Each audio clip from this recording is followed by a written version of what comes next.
Bien, bonjour à toutes et tous. Concernant toutes, d'abord des excuses de la part de France Autotech, puisqu'il n'y aura que des hommes à s'exprimer lors de ce panel. Il y aura même une majorité de Vincent, puisqu'à mes côtés, il y a Vincent Moindreau et Vincent Rico. Et Sunder Adavan et Olivier Jaillon sont là aussi. Bonjour à tous les quatre. On va parler nouvelles attentes des consommateurs avec vous pour voir si on va aller vers davantage de sur-mesure, si le monde d'après dans l'automobile ressemblera beaucoup au monde d'avant. Je vais peut-être commencer par faire un peu connaissance avec vous quatre, si vous voulez bien. Je me tourne vers vous, Olivier Jaillon. Vous êtes le CEO de Wacam, qui avant était plus connu sous le nom de La Parisienne. Alors, vous pouvez peut-être nous expliquer le changement de nom, puis plus globalement nous dire un peu ce que vous faites. Oui, alors le changement de nom pour Wacam, effectivement, la Parisienne Assurance, c'était une vieille dame de l'assurance française qui datait de 1829. Donc on a choisi d'aligner notre identité sur le modèle en fait, qu'on poursuit depuis à peu près 5 ans, où aujourd'hui on est un leader de l'assurance digitale en Europe. On fait à peu près 400 millions de chiffre d'affaires dans 13 pays.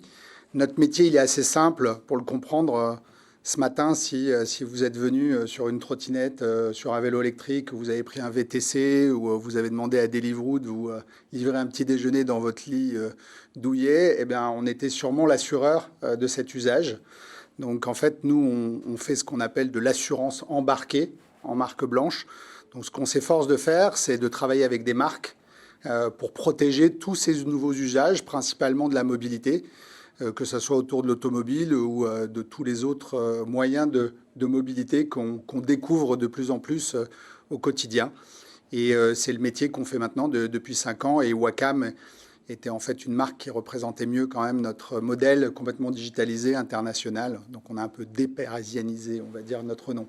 Voilà qui on est aujourd'hui. Bienvenue, j'espère que ni le livreur Deliveroo ni la trottinette n'ont eu d'accident. À vos côtés, il y a Sunder Adavan, vous êtes le CEO de Jolty, qui sortira Inch Covid en novembre, si tout va bien. Exactement. Vous êtes aussi membre de France Autotech et administrateur. Alors, est-ce que vous pouvez nous dire en quelques mots ce que c'est que Jolty ? Alors Jolty, donc on est une insurtech spécialisée sur la mobilité électrique. Donc globalement, donc on assure des véhicules électriques et hybrides rechargeables. Et ce qu'on propose en plus à nos assurés, c'est d'être récompensés pour leur bonne conduite et leur choix de rouler propre à chaque fin de trajet, avec une récompense qui s'appelle le Jolt, qu'ils vont pouvoir utiliser pour dépenser dans notre écosystème, on va dire entre autres pour financer de la micromobilité, des produits d'assurance, de l'énergie. Donc voilà. Donc c'est une monnaie parallèle. C'est un moyen d'être récompensé pour on va dire son choix de rouler électrique et de bien conduire et dans une problématique de gestion de dépenses autour de l'électrique. Ouais. En bon français, vous êtes ce qu'on appelle du nudge, quoi, une incitation à un comportement vertueux. Bon. Bienvenue. En face de vous, un autre membre de France Autotech, Vincent Moindreau, vous avez fondé Carlili. Oui. Qu'est-ce que Carlili ? Carlili, c'est une start-up qui a 5 ans. Nous, on essaye de s'attaquer par notre prisme au problème de l'environnement durable dans la mobilité individuelle. On essaie de transformer les choses d'abord avec un premier produit qui est une mise à disposition à domicile d'une voiture de location, donc pour la location de voiture pour 1 jour ou plus. On s'adresse à des urbains qui n'ont plus de voiture personnelle et qui font le choix, du coup, de temps en temps, de partir en week-end ou en déplacement ou de déménager et d'utiliser nos services pour cela, avec un service très haut de gamme puisque le véhicule est directement mis à disposition de l'utilisateur chez lui. Et puis on a lancé plus récemment, il y a 1 an exactement, une deuxième offre, qui est une offre de location mensuelle, assez proche, on va parler je crois un peu de leasing, assez proche du leasing, orientée sur des véhicules dits propres, donc soit des véhicules zéro émission comme des véhicules électriques, soit des véhicules hybrides ou hybrides rechargeables.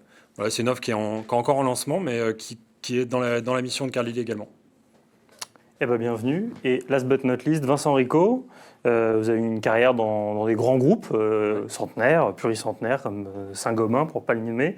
Et maintenant, vous êtes très ange, puisque vous êtes business angel chez We Like Angels. Voilà, donc c'est business angel chez We Like Angels. Donc We Like Angels, ça fait partie d'un groupe où il y a We Like Angels, We Like Startups, We Raise the Startup, beaucoup de mots d'anglicisme. C'est 2000 dossiers reçus par an, 800 pitchs et entre 30 et 50 dossiers investis par an pour 9 millions d'euros. Et en fait, on est une association de 300 membres, donc on investit dans les startups. Ça fait une sélectivité qui est un peu plus forte à l'ENA, là, que je l'ai fait de tête, mais Oui. ça fait un dossier sur 65 qui est retenu. C'est quoi en général les Oui, c'est critères ça, qui c'est font ça. qu'on est 1000 retenu? dossiers à l'entrée, entre 30 et 50 dossiers financés à la sortie. Donc ça fait avec une exigence, mais surtout un accompagnement et un mentoring des startups pour qu'elles réussissent. Alors d'abord faire un petit point conjoncture si vous voulez bien, puisque France Autotech a lieu chaque année. Évidemment 2020 c'est l'année du Covid qui a qui a énormément chamboulé la mobilité. D'abord parce qu'il n'y avait plus de mobilité, on n'avait plus le droit de bouger. Et ensuite quand on a eu le droit, on a remarqué qu'elle a été transformée. Il y a beaucoup de gens qui se sont mis à faire du vélo, et donc il y a eu des nouveaux accidents de vélo. Il y a beaucoup de gens qui se sont mis à faire de l'automobile. Peut-être Vincent Moindreau, depuis votre observatoire à vous, qui est la location de voitures, est-ce que du coup ça a explosé avec des demandes que vous n'aviez pas auparavant, des nouveaux types d'utilisateurs? Qu'est-ce que le Covid a changé à votre activité? Ah ouais, complètement. En fait, il y a eu évidemment la période Covid, comme vous le disiez, où c'était confinement total et donc pas de chiffre d'affaires de notre côté. Tout le monde s'est un peu inquiété, évidemment. Et puis après, il y a eu une deuxième phase qui est arrivée juste après, qui, elle, a été une explosion de demandes, littéralement, avec beaucoup de croissance pour nous. On a doublé nos chiffres en moins de 6 mois. Pourquoi l'analyse qu'on en a, on n'a pas toute la connaissance du sujet, mais la première, c'est que les Français et les Françaises ont privilégié l'usage de la voiture pendant cette période, pour des raisons qui ont été pas mal évoquées, sanitaires. La deuxième, c'est que nous, on a un service qui est mis à disposition, le véhicule de location chez soi. Donc en fait, on commande depuis son canapé et le véhicule arrive chez soi. Et ce qu'on pense, c'est que c'est une tendance en fait qui a émergé de façon beaucoup plus vaste avec le confinement et dont on a bénéficié. Et puis Là encore pour le sanitaire, c'est-à-dire que je n'ai pas à me déplacer pour aller chercher ma voiture chez un loueur, mais j'ai ce truc très réconfortant. Oui, clairement, effectivement, c'est réconfortant. Après, il y a toutes les procédures qu'on a pu mettre en place pour nettoyer les voitures et faire en sorte que les car-sitters eux-mêmes prennent soin de ces sujets liés au virus Covid. Mais plus généralement, on a l'impression que le e-commerce lui-même a explosé. C'est-à-dire que là où auparavant, on allait sur des enseignes traditionnelles pour consommer du retail, quoi, on a basculé tous vers du e-commerce, majoritairement. Et c'est un peu pareil dans notre secteur. Nous, on voit beaucoup de gens arriver sur nos process qui sont très digitalisés, où tout se passe depuis son canapé avec un smartphone ou avec un PC. Et voilà. Donc il y a un afflux qui est arrivé comme ça, je pense. Maintenant qu'on a un petit peu de recul sur la France déconfinée, même si on comprend tous qu'on va avancer par à-coups dans les mois à venir, du coup, vous avez toujours des perspectives de développement assez importantes. Vous regardez 2021 avec optimisme? Oui, alors déjà avec humilité, parce que comme tout le monde, on ne sait pas du tout ce que va devenir, comment va évoluer la situation. Donc on essaie d'être, disons que la force d'une start-up, je pense que c'est quand même l'agilité, et on essaie de se remettre en cause en permanence, d'adapter nos process et nos façons de faire pour réagir à ce qui peut se produire. Tout peut s'arrêter malheureusement du jour au lendemain, on peut être à nouveau confiné, enfin je l'espère pas, mais... Donc on est quand même très humble d'abord, mais ensuite effectivement on est relativement optimiste sur le panorama concurrentiel parce qu'on pense que dans ce qui existe comme solution de mobilité individuelle pour nos cibles à nous, les urbains, les périurbains, on est dans 9 villes en France, eh bien on est une solution qui est vraiment très agréable par rapport à la situation. Voilà. Bon, soyons humbles mais déterminés. Olivier, de votre côté, j'ai beaucoup lu le chiffre circuler de 70% d'accidents en vélo de plus depuis que tout le monde s'est mis au vélo et pas nécessairement les meilleurs conducteurs. Du côté de l'accidentologie que vous regardez forcément de près sur d'autres types de mobilité, ça donne quoi cette sortie du Covid? Bon, alors, comme le disait Vincent, il y a la période du confinement et puis il y a la période de l'après-confinement, comme vous le disiez. Donc, pendant le confinement, forcément, on a eu une accidentologie beaucoup plus faible. Les vecteurs de mobilité ne roulaient pas, que ce soit les voitures, les scooters, les vélos. Nous, alors après, l'accidentologie est en train de se remettre au niveau standard. Il n'y a pas d'accélération particulière. Par contre, il y a une accélération d'un sujet. Nous, on fait des produits pour la mobilité qui sont des produits traditionnels, où on assure des biens, des voitures, des vélos, des scooters, et puis on fait de l'assurance à l'usage, qui est de la vraie assurance embarquée, c'est-à-dire qui se déclenche au moment où vous roulez et qui s'arrête au moment où vous arrêtez. Et on le fait de plusieurs manières, en captant des informations venant du véhicule, en mettant nous-mêmes à disposition des devices qui, à travers l'IoT, l'Internet des objets, nous communiquent quelques informations très frugales, qui sont des informations où on ne trace pas les gens, juste des informations de déplacement. Et donc on voit deux choses. On voit que les consommateurs s'orientent beaucoup plus vers ces produits à l'usage. On a vu aussi la polémique contre notre métier pendant la période du Covid, où effectivement on nous accusait de ne pas répercuter sur nos assurés la baisse de l'accidentologie ou de ne pas prendre en charge un certain nombre de choses. Et on voit que l'assurance à l'usage, qui s'active quand on se sert véritablement du bien, répond à toutes ces problématiques des assurés qui se sont mis en exergue, on va dire, pendant le confinement. Donc nous, on voit un gros déplacement, plus vers des produits à l'usage, tant sur les produits qu'on avait déjà commercialisés que sur les partenariats qu'on est en train de mettre en place. C'est-à-dire les distributeurs avec lesquels on travaille, qui sont soit des insurtech, comme toi, soit des courtiers traditionnels, soit des marques directement, comme la tienne. Alors on voit que les marques, de plus en plus, se disent il faut que j'amène cette protection et discutent en direct avec les assureurs. Et de plus en plus vont vers des produits à l'usage qui, a priori, sont une version plus équitable, on va dire, pour l'assuré final, de la facturation du service. Donc on voit un gros mouvement dans ce sens-là. Je lisais ce matin qu'il y avait une chute drastique des abonnements Navigo, notamment pour tous les Parisiens qui décident que maintenant on est entré dans une telle ère d'incertitude de la mobilité que l'abonnement à l'année devient une espèce d'hérésie. Est-ce que c'est quelque chose que vous intégrez dans votre business model et que du coup vous dites que 2021, si on ne nous rebloque pas de manière trop ostentatoire, tout devrait bien se passer? Alors, je suis complètement d'accord avec cette analyse. Moi, je pense qu'on est dans une ère de la fin de l'engagement. C'est-à-dire qu'un engagement maintenant à 1 an, ça apparaît un engagement absolument... On reste bien sur des pratiques de consommation et on ne parle pas du couple. Hein. Non, on ne parle pas... et alors, c'est une tendance de société, hein, donc ça peut s'appliquer à plein de choses. Moi, je me suis fendu d'un ouvrage qui va sortir dans quelques jours, qui s'appelle Patrimoine éphémère, et où justement, en fait, j'essaie de faire une analyse sociétale et anthropologique pour voir que sur plein de sujets, y compris le couple et la sexualité, on n'est pas là pour parler de ça, mais il y a une fin de l'engagement et il y a un déplacement vers un usage fractionné, c'est-à-dire, moi j'appelle ça le patrimoine éphémère, c'est-à-dire qu'on a un patrimoine instantané qu'on consomme et on a un problème à aller vers l'engagement. Et je pense que le Covid a mis ça encore une fois en exergue, c'est-à-dire que les gens ont du mal à regarder plus loin qu'une semaine, un mois, et c'est quasiment au niveau anthropologique une incitation à lâcher prise et à accepter les événements. Et pour revenir au sujet de la mobilité qui nous intéresse, on voit que c'est beaucoup plus facile et beaucoup plus acceptable pour un consommateur de dire je vais louer une voiture ou je vais louer un autre élément de mobilité et puis ma protection, elle va être embarquée dedans. Je n'aurai pas à me poser la question, elle va s'activer, elle va se désactiver. Et je n'ai pas à me préoccuper d'un acte d'achat qui est un engagement, comme vous le disiez, à long terme. Donc c'est ce mouvement qu'on voit dans la société aujourd'hui et dans les produits. Sundar, pour vous, le Covid, ce que ça a changé, c'est surtout que ça a retardé votre mise sur le marché. Donc, dans un premier temps, ça vous a surtout bloqué. Maintenant, tout va bien, mais vous êtes d'accord avec les deux analyses précédentes qui semblent aller dans le même sens, d'une ultra-personnalisation des demandes? Alors oui, je rejoins Olivier et Vincent là-dessus. Par contre, effectivement, ce qu'on analyse, étant donné qu'on est spécialisé sur, on va dire, les véhicules électriques et hybrides rechargeables, du coup, on a fait ce pari.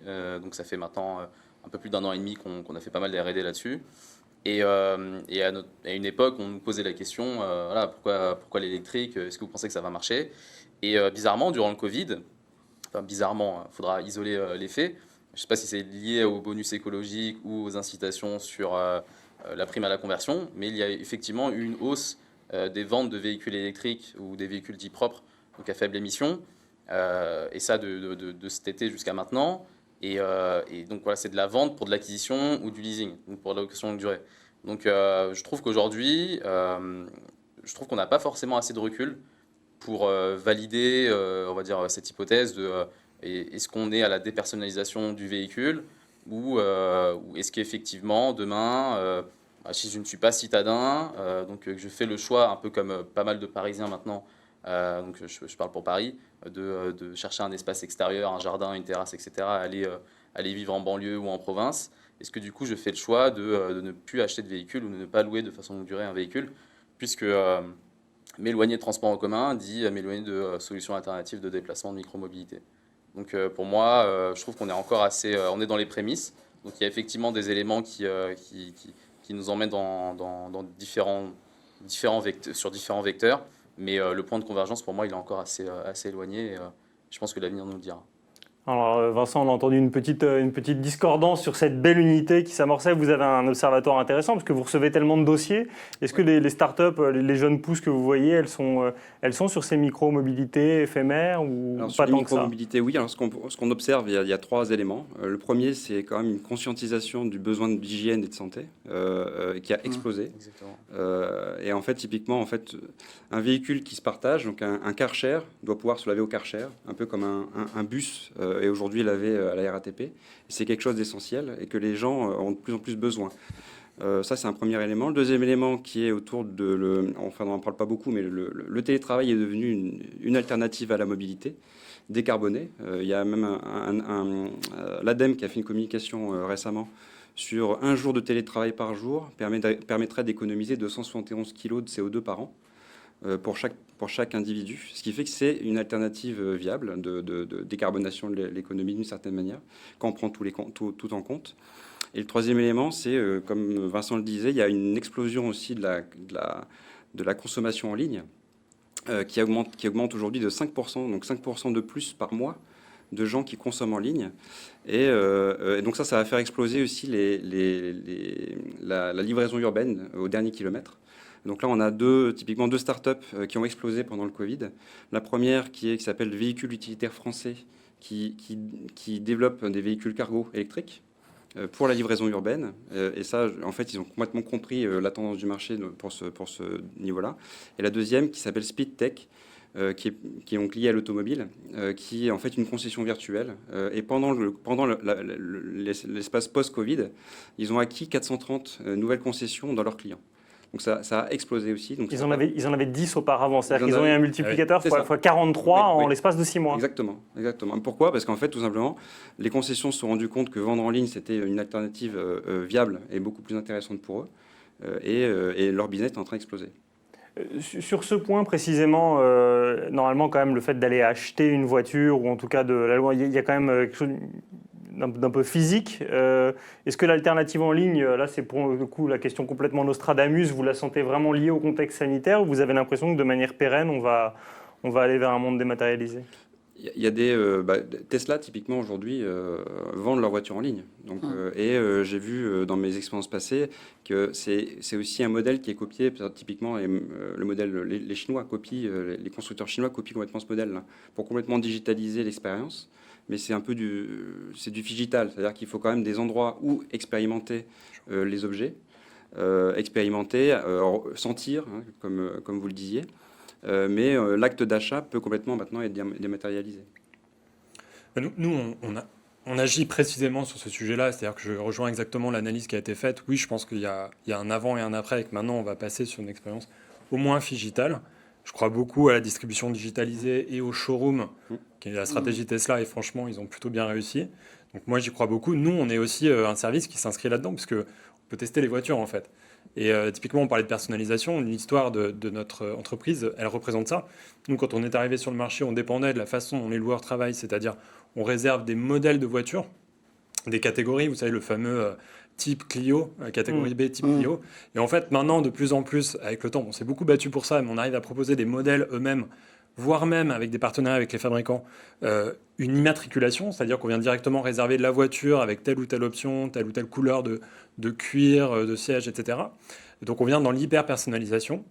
Et ça, c'est aussi un moyen de tester la voiture qu'éventuellement on peut acheter demain ou sur laquelle on peut s'engager plus longtemps. Donc tout se rejoint, je crois, en termes de modèle. Enfin, pour moi, il y a vraiment un avant, un après. Hein. On va vers ça, quoi.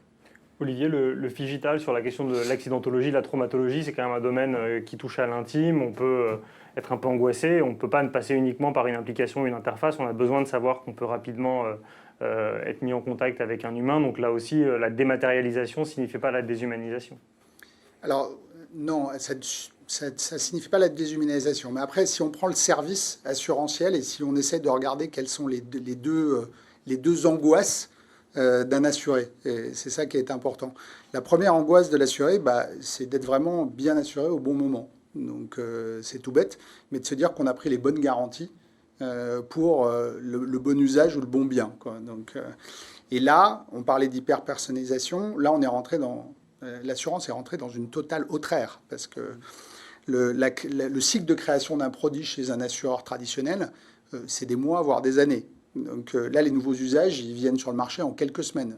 On voit que quand la micromobilité en trottinette est arrivée, il n'y avait même pas de cadre législatif. C'est-à-dire que le régulateur n'avait même pas dit si c'était de la RC automobile ou autre chose. Donc nous, on voit qu'on rentre dans une autre ère, que nous, on a essayé d'adresser avec une méthodologie, puisqu'on arrive à créer des produits en 6 semaines.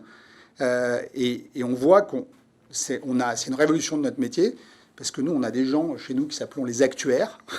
Donc les actuaires, leur métier, c'est de prendre les datas du passé, de les analyser et d'en prédire le futur en termes d'accidentologie.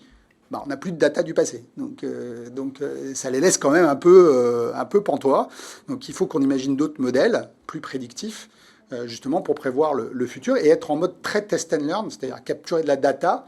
Ce que nous, on fait avec des API. Nos API, elles sont consommées plus de 2 millions de fois par semaine. Donc, on capture de la data et on ajuste au fur et à mesure. Donc, ça, c'est le premier enjeu. Le deuxième enjeu, pour plus être dans le sens de la question, qui est l'accidentologie, c'est-à-dire le deuxième angoisse de l'assuré, c'est le sinistre.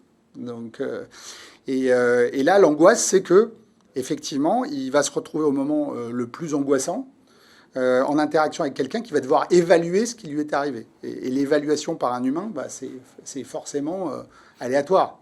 Donc l'assuré est souvent frustré.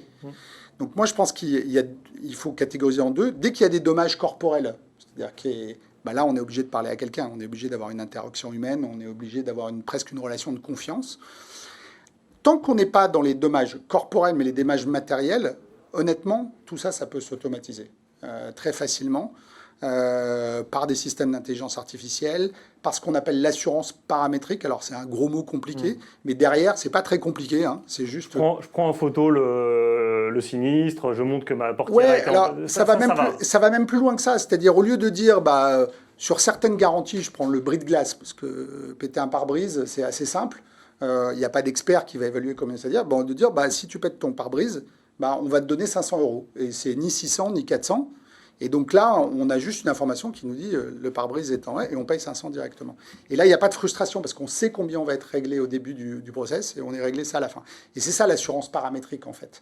Et nous, on essaie beaucoup dans l'expérience sinistre de prendre des garanties qui sont les plus simples et de encore les simplifier en payant un forfait de manière automatique sans avoir à checker quoi que ce soit. Donc je pense que oui, il faut humaniser la relation, mais uniquement sur les choses qui touchent vraiment à la personne. C'est-à-dire quand on a un dégât corporel ou on l'a créé à quelqu'un d'autre. Pour tout le reste, il y a honnêtement des systèmes à mettre en place qui sont beaucoup moins frustrants pour l'assuré. Voilà, donc je pense qu'il y a une dichotomie entre les deux. Je regarde rapidement le temps pour avancer sur les grandes tendances. C'est moi. Très intéressant. Sunder, je comptais avancer sur l'électrique, mais si vous aviez un commentaire sur ce qui vient d'être dit. Non, je trouve ça très intéressant. C'est exactement pareil. Du coup, j'étais dans l'actuariat dans mes expériences précédentes. Et effectivement, c'est un vrai sujet. Je crois que la Fédération française des sociétés d'assurance aussi se positionne sur l'idée de rendre même, on va dire, acceptable d'un point de vue contractuel l'indemnisation sur du matériel en dessous d'un certain montant, par exemple en dessous de 3 000 €. Donc c'est un vrai sujet qui est porté aujourd'hui par pas mal d'assureurs. Et voilà, il y a des limites, donc des limites qui ont été identifiées, en tout cas moi dans mon expérience passée, sur de la fraude. Donc il y a effectivement des problématiques de détection de fraude à gérer, donc c'est encore d'autres aspects à gérer. Absolument. Et aussi le fait de savoir est-ce que le véhicule a bien été réparé ou non. Donc indemniser l'assuré, oui, mais peut-être privilégier la réparation, donc l'indemnisation directement auprès du garage pour que la réparation soit effectuée. Parce que derrière, ça implique laisser rouler un véhicule qui potentiellement est encore accidenté sur la route. Donc c'est des effets dominos qu'il faut isoler, qu'il faut maîtriser. Et je pense que de toute façon, avec l'IoT, avec le fait de récupérer de la data, c'est des choses qu'on pourra aussi entrevoir, toujours dans une problématique RGPD et de confidentialité des données qui est très... Mais si je peux rebondir sur l'IoT, c'est un sujet intéressant parce que je pense qu'on a voulu parfois aller trop loin en collectant trop de data. Ouais, c'est vrai. Et avec l'IoT, nous, on a fait un partenariat avec une boîte qui s'appelle Sigfox, où on fabrique nos propres devices et où en fait on capte juste des datas très frugales.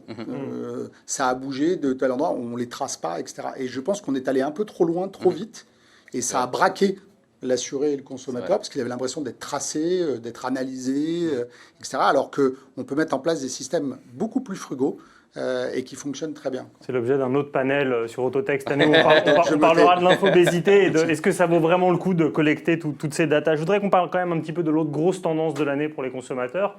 C'est l'envie d'être dans un monde d'après qui soit sur un déplacement, une mobilité plus verte. Donc ça vous concerne, Sundar. Sur le panel de l'électrique, on a vu des chiffres en préparation qui étaient gigantesques. Les immatriculations électriques entre août 2020 et août 2019, c'est plus de 119% en France. Il y a aussi un boom de la recharge. Donc, Tout à fait. vous vous dites que 2021-2022, vous vous êtes lancé un tout petit peu en retard, mais tout va bien se passer, quoi. C'est vrai que on peut relativiser puisque du coup aujourd'hui on a une visibilité qui on va dire plus claire sur l'avenir de l'électrique et l'hybride rechargeable en France, rassuré et appuyé encore par l'annonce qui a été faite du président Macron sur le plan de relance du secteur de l'automobile. Nous clairement, effectivement, comme la plupart des compagnies, nous avons été impactés par le Covid, mais j'ai envie de dire plutôt d'un côté positif, puisqu'on n'était pas encore sur le marché. Donc ça nous a permis en fait de pivoter et de mieux comprendre en fait les attentes et anticiper le post-Covid. Donc on a su, voilà, on va dire, rebondir par rapport à ça pour avoir une offre qui correspondra au mieux aux attentes des Français, je l'espère en tout cas, d'ici la fin de l'année. Ouais. Vincent, sur la question des mobilités vertes, dans les dossiers qui vous arrivent, dans ce que vous voyez, les acteurs traditionnels, évidemment, ne vont pas réussir à écoper tout l'ensemble de la demande. Donc, qu'est-ce que vous voyez venir ? Alors beaucoup de propositions de micro-mobilité. Typiquement, je parlais des véhicules utilitaires français qui vont faire dans les cargos, ou des propositions qui ne sont pas forcément sur des véhicules qui sont très liés à des besoins d'investissement très élevés. Donc c'est plus des solutions de niche, mais des micro-niches qui vont se développer qui vont répondre en fait à des vrais besoins pour pouvoir en fait se développer. Et c'est là après où il faudra voir ce qui va se passer s'il y a de la consolidation sur le marché. Comme ce qui s'est passé à Paris post-Covid, il y avait 13 entreprises de trottinettes à Paris, il n'y en a plus que 2. Voilà. Parce qu'il y a eu un appel d'offres pour ces raisons-là, mais aussi parce qu'il y a une consolidation. Scénario darwinien très très rapide. Très, très rapide. Vincent, chez Carlili, est-ce que les consommateurs demandent extrêmement majoritairement à louer des voitures vertes ou c'est pas la révolution est peut-être un gros mot? Je vais vous choquer, pas du tout. Alors, pas du tout, parce que nous, on adresse une cible de gens qui vivent dans des grandes villes ou à proximité des grandes villes et qui ont besoin de partir en week-end avec une voiture de location. Généralement, s'ils font appel à ce mode de mobilité, c'est qu'ils vont faire des distances assez longues et qui ne sont pas forcément habitués à ce que c'est qu'une voiture électrique. Donc, leur ambition, enfin, eux ne nous alertent pas sur ce besoin-là. Après, nous, on a la vocation à pousser ces flottes au fur et à mesure.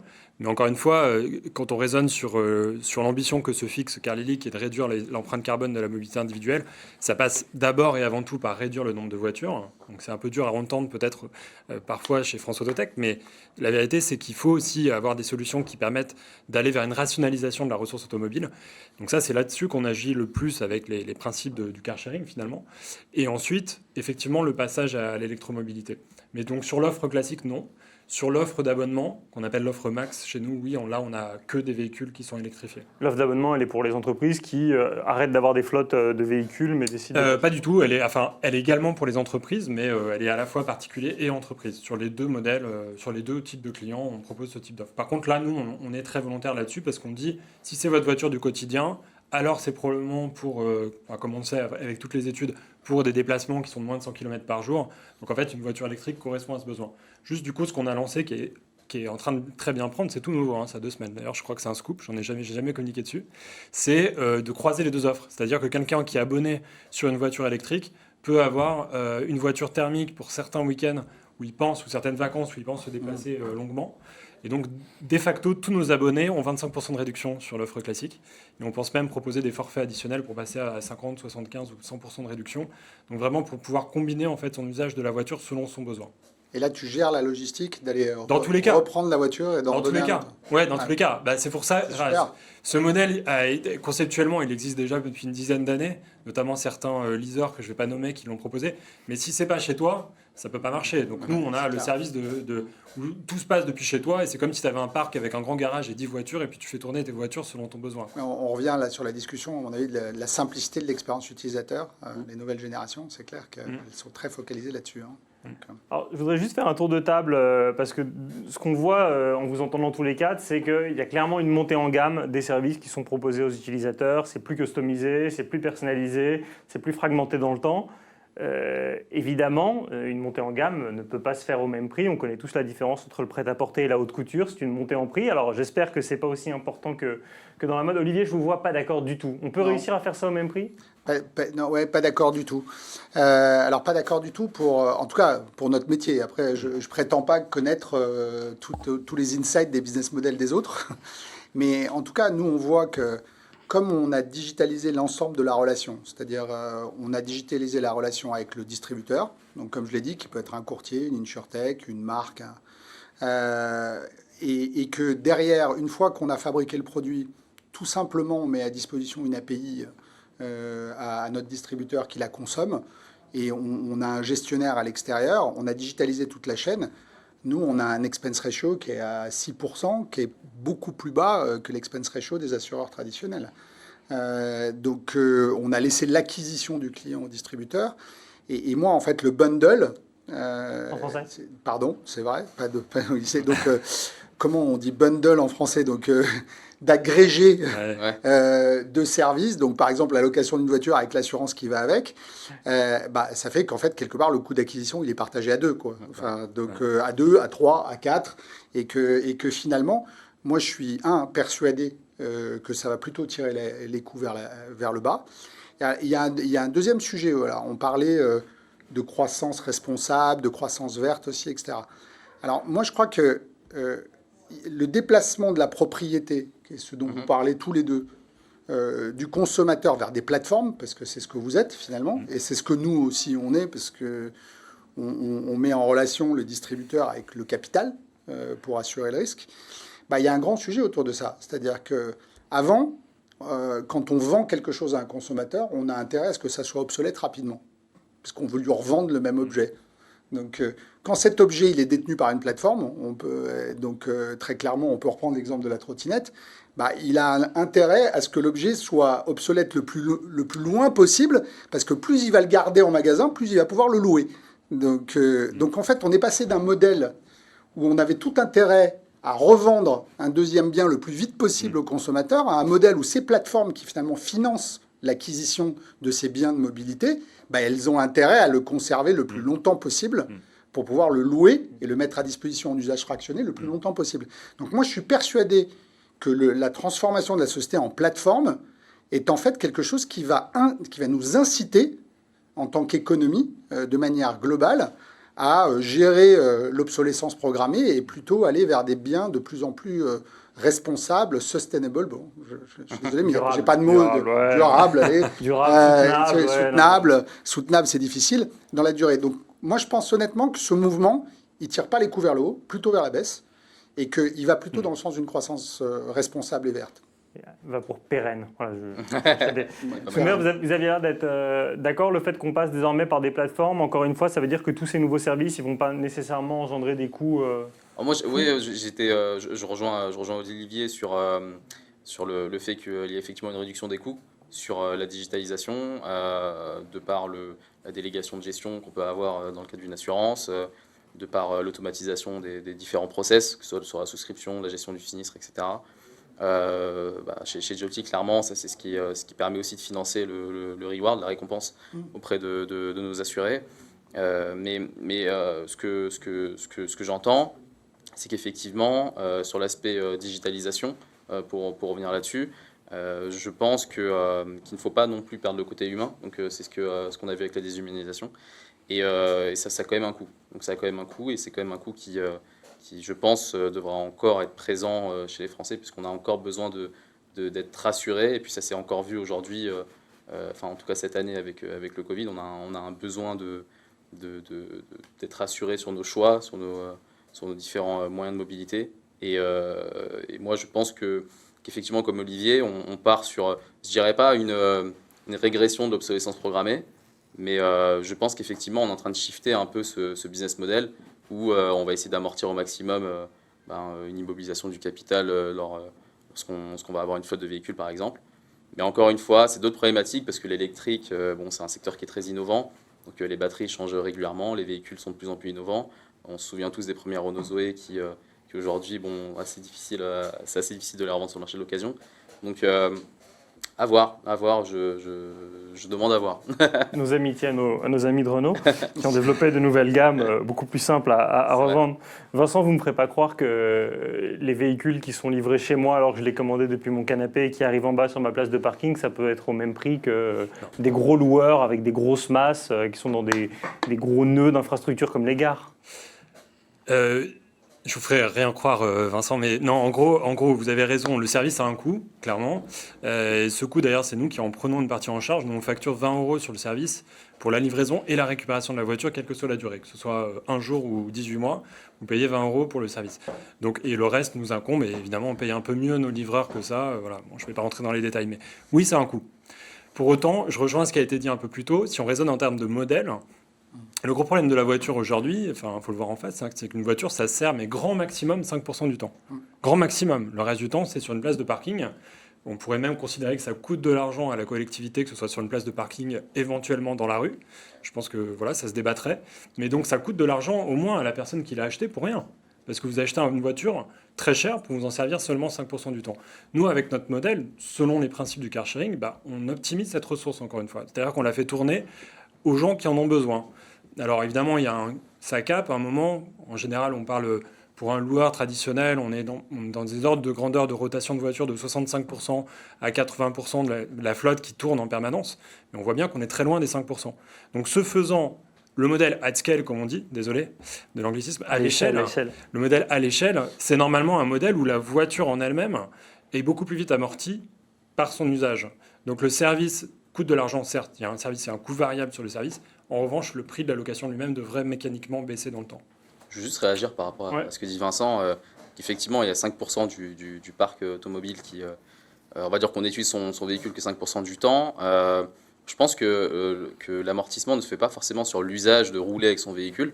Donc il y a des nouvelles opportunités, notamment sur le marché de l'électrique, pour injecter dans le réseau domestique l'énergie qu'on a accumulée sur nos véhicules. Donc je pense qu'effectivement, je pense qu'il va y avoir une émergence de nouvelles formes d'utilisation du véhicule, mais qui ne sera pas forcément liée sur ce qu'on a l'habitude de voir, c'est-à-dire l'utiliser à son propre compte pour se déplacer. Et je pense que les constructeurs aujourd'hui sont conscients de ça et aimeraient continuer à proposer un véhicule, on va dire, personnel à leurs clients dans une problématique de confort et d'utilisation. Et je pense que ce qu'on a vu avec le Covid aussi, ça s'est vu. Aujourd'hui, on est sur le fait de vouloir désinfecter énormément de choses. Partager un véhicule, c'est aussi d'autres problématiques, d'autres logistiques sur le rendre propre, le rendre utilisable pour son prochain. Et donc, je pense que ça peut solutionner aussi cet aspect-là. Vincent ? Oui, juste, en fait, je suis d'accord et presque d'accord. C'est-à-dire qu'en fait, pour moi, ça va pas forcément réduire les coûts, mais on va transférer les coûts, en fait. C'est plus un transfert de coûts. Typiquement, aujourd'hui, le budget moyen d'un foyer français, c'est aux alentours de 200 € pour la mobilité de tous les jours. C'est pas beaucoup. Par contre, d'avoir un véhicule qui reste 95% de son temps sur un parking, à passer à une flexibilité d'un service, en fait, c'est pas la même demande et le même besoin.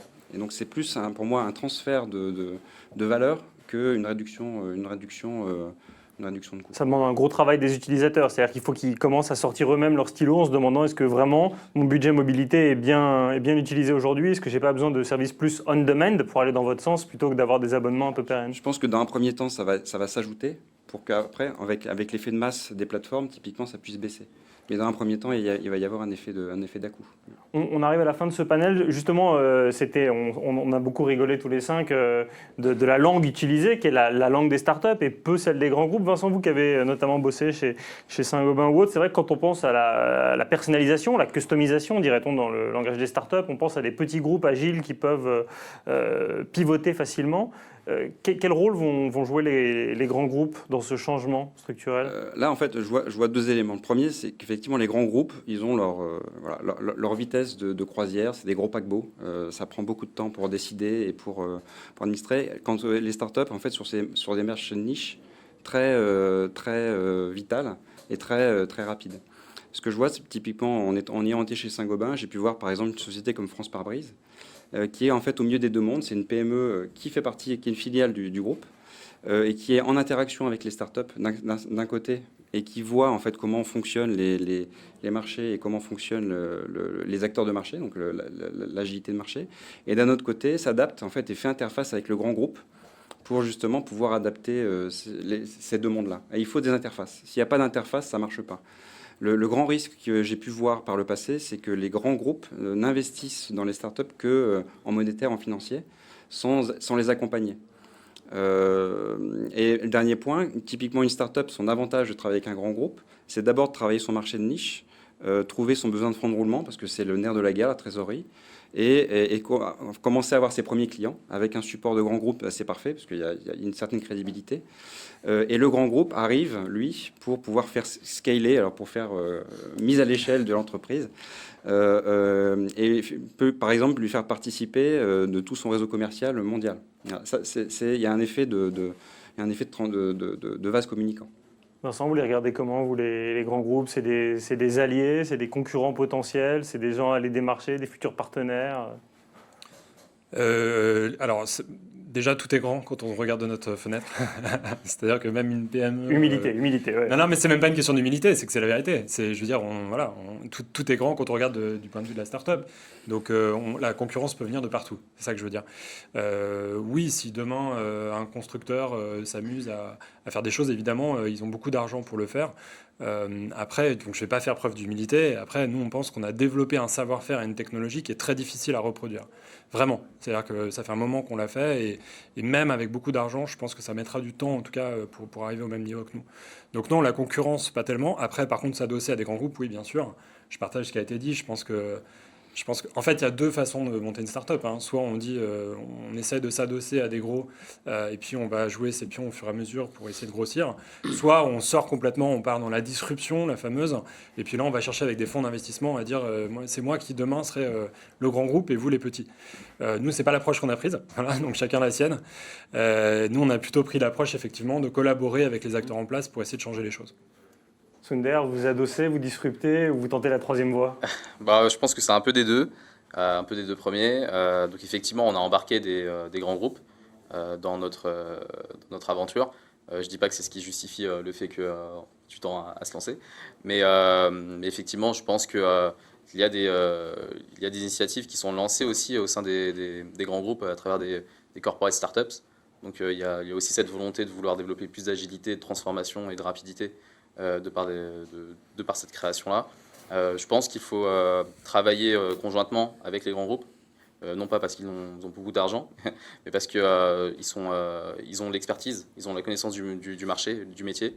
Et je pense qu'on ira beaucoup plus vite en tant que start-up pour capitaliser sur leurs connaissances et leurs forces opérationnelles que d'y aller tout seul.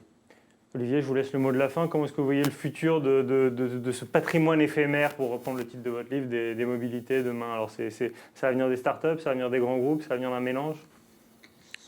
Alors, le mélange des deux questions est complexe. Alors, il y aura toujours un écosystème qui sera constitué de grands groupes et puis de sociétés en croissance.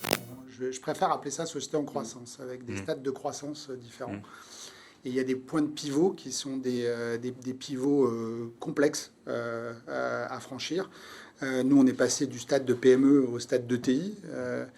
Et j'aime pas dire qu'on va passer au stade de grand groupe. Parce qu'en fait, c'est une ligne de crête perpétuelle, quotidienne, de prendre les bonnes décisions pour arriver à garder de l'agilité quand on est une ETI et qu'on veut se mettre à l'échelle. Parce que nous, on a envie de se mettre à l'échelle. On est déjà agréé dans 15 pays. On travaille dans 15 pays. On veut travailler dans tous les pays européens.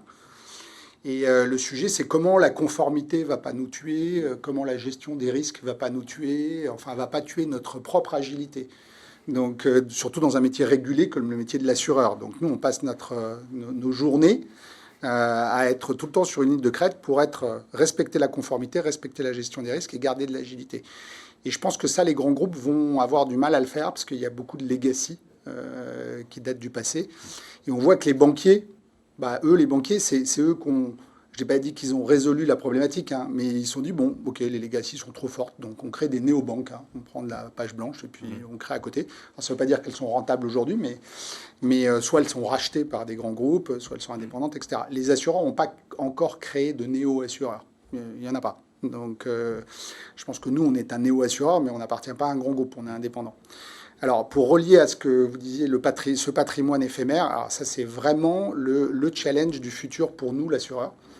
Parce que ces nouveaux usages, ils s'inventent à une rapidité, à une vitesse qui est quotidienne. Qui dit nouvel usage dit un nouveau risque associé. Hein. Enfin, si on reprend la trottinette, hein, quand elles sont sorties, le législateur ne savait même pas dire comment il fallait traiter ce risque-là. Donc nous, on doit se réinventer tous les jours. On doit suivre ce patrimoine éphémère qui est en train de se créer pour les générations futures. Et alors là, on est dans le summum de l'agilité. Parce qu'il faut se réinventer, il faut faire du fast track, c'est encore un anglicisme, c'est-à-dire qu'il faut être capable de tester en quelques jours des produits, les ajuster. C'est totalement contraire à toute l'ADN du métier d'assureur depuis des dizaines, voire des centaines d'années, où on prenait des grandes trends, si tu étais actuaire avant, de data du passé, et puis tout ça était très stable. Et maintenant, on doit inventer des proxys pour approcher le risque, et puis s'ajuster très... Donc, moi, je trouve mon métier passionnant aujourd'hui, parce que je trouve qu'on a un rôle de stabilisateur économique et social. On l'a vu pendant la crise. Hein. Qui on est venu chercher quand on parlait de perte d'exploitation? C'était nous. Et on voit que tous ces risques naissants, si on n'est pas capable, nous, les assureurs, de s'adapter pour les couvrir au quotidien, on peut avoir des risques de déstabilisation économique et sociale. Donc je pense qu'il y a un enjeu d'agilité avec ce patrimoine éphémère qui est absolument passionnant et qui est, nous, celui qu'on essaie d'adresser dans les années futures. Quoi. Bon, en vous écoutant tous les quatre, je comprends qu'il y a un avenir, un 2021 très incertain, mais vous avez tous l'air d'être des bons funambules, donc je ne doute pas que je vous retrouverai l'an prochain avec des beaux chiffres et des bonnes nouvelles à annoncer. Merci beaucoup à tous les quatre, merci à toutes et tous qui nous avez suivis. On se retrouve demain pour parler électrique. Merci. Merci. Merci. Merci.